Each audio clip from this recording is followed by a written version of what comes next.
Over 25 shots fired. They just hit me with the car. Copy. Shots fired. Just hit you with a car. You 10-4. Two suspects still on the loose after an officer-involved shooting in northern Kentucky. Yeah, a third suspect is already in custody. The shooting happened just after 5 this morning in a parking lot on Highway Avenue. Officers were called to Audrey Avenue after the suspects took off in that direction in a 2019 Kia Forte. One neighbor who didn't want to go on camera says she was at home when it happened. I was watching TV, and then a little bit later I hear pow, pow, pow, pow, pow. I said, oh, there goes two people running up through my neighbor's yard from the alley. The officer was not injured, but one suspect may have been shot in the leg. Kentucky State Police are now investigating. New tonight, a man's behind bars accused of recording video while having sex with a minor. 22-year-old Jeremiah Owens was arrested today. According to the arrest report, it happened in March. The victim was 15. Police say Owens admitted to recording the video during an interview. He's now charged with telecommunications harassment, pandering, sexually oriented material with a minor, and he violated his probation. First on Fox 19 now, a man's also facing some charges after investigators say a 2-year-old was exposed to some drugs. A grand jury indicted 25-year-old Nathan Bullock for endangering children. Deputies say the mother called 911 in August saying the child was coughing violently and was next to a vape pen.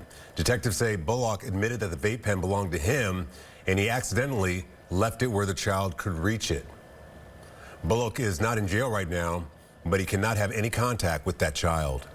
A man already accused of stealing guns from the Amelia American Legion is now also accused of stealing money. Sean Griffith has been indicted for theft after investigators say he stole around $3,000 from the Legion. Investigators believe Griffith had access to the business account while he was the Legion commander. Griffith was already facing 8 counts of grand theft before this for stealing ceremonial rifles that detective believes he planned to sell. Griffith is out of jail right now after making bond. Tonight, we're getting more details on why charges against the now former president of Moeller High School were dismissed. James Marshall Heisdu was arrested in Nashville last month for criminal trespassing, disorderly conduct, and public intoxication.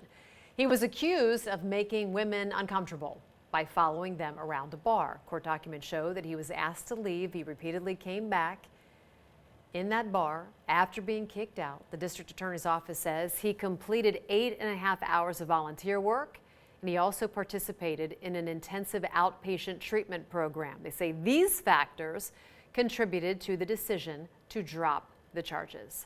A letter from the club where the incident took place says that he has agreed to not come back. It also states they're okay with the criminal trespassing charges being dismissed. Now, Heisdu resigned as president of Moeller on April 3rd, a few days after those charges were filed. Now, at the time, he said those recent actions did not align with Moeller's values. New information: a man accused of trying to kill a woman has now been found competent to stand trial. 41-year-old Brett Owens is facing 11 charges, including attempted murder. Prosecutors say he shot the woman 5 times at her Union Township home back in February. While in court last month, Owens claimed he tried to kill the woman because she tried to drug him. He said he thought she put something in a thermos of chicken noodle soup. If convicted, he could spend 45 years behind bars. He's back in court on May 8th. An SUV caught on camera ramming into a car and pushing it forward. See where that car ended up. That little puppy dumped at a local park is now recovering at a shelter. We are going to tell you what is next. A Butler County animal shelter is in need of help after taking in dozens of animals from a hoarding case that left 3 people charged with animal cruelty. This all started after Middletown police executed a search warrant at a home on Hill Avenue.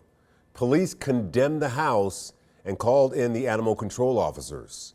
Animal Friends Humane Society was called after police found 30 dogs, a cat, and even 2 ducks living in filthy conditions. He was seeing deplorable conditions, and she had over 20 dogs already in her vehicle when we arrived on scene. So we took another 11, and then we took 2 ducks, and we took a cat, and then we had to bring everybody up here to Animal Friends. They're pretty timid. I mean, they've probably never been outside of that house. They've never lived in a clean facility either, probably.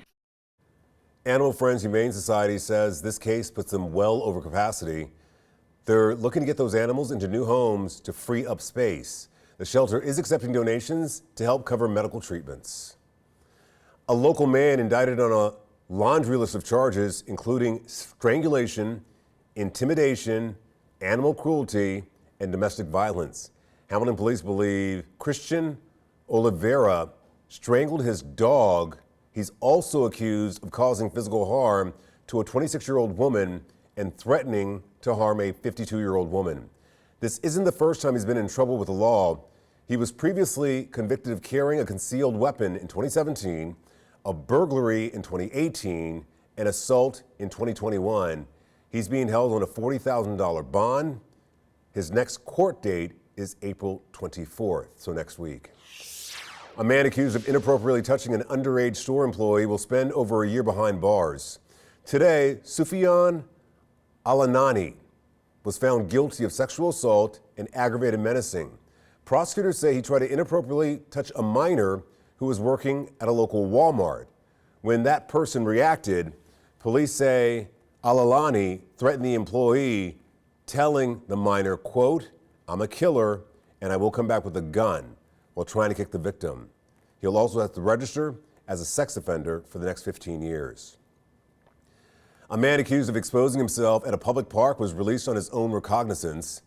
43-year-old Kenemi Yaya exposed himself at Crescent Park in Wyoming, where kids and parents were present. 45 minutes after the incident, Yaya was arrested on public indecency charges. He was released after his first court appearance this morning. A group of people attacks a store clerk, and as you can see, it's caught on camera. We'll tell you what police say started all this. And it's National Line Worker Appreciation Day. We're going to show you how local line workers were recognized. Duke Energy celebrated National Line Worker Appreciation Day with an event on the Purple People Bridge this morning. The celebration honored the risky work of line workers who maintain and repair power lines, often in the middle of bad weather. They're in snow and ice, rain, all kinds of conditions. They're running towards the storm while we're running away from the storm, and they are the ones who are out there in these inclement conditions, making sure that our power gets on safely and as quickly as possible. When you're out on the storm, a lot of people don't like you because their power's off, but we're doing what we can as fast as safely as we can to get the power back on. Duke has 350 full-time power line workers across the tri-state and another 400 associated contractors. Dozens of them were in attendance today. Light a fireball and beer. According to paramedics, you could have lit a match over his mouth and started a fire. So there's some video from South Carolina showing the moments after a drunk driver crashed his car, flipping it quite a few times. The man taken to the hospital. Police say that he was fighting with hospital staff and troopers. And after he was treated, he was arrested. Look at this dash cam video showing him being, well, kind of combative with an officer while being transported. My hand's about to damn choke to death, man. Please unhook these handcuffs. What you got against me? Say what you got against me. Go ahead, let it be known.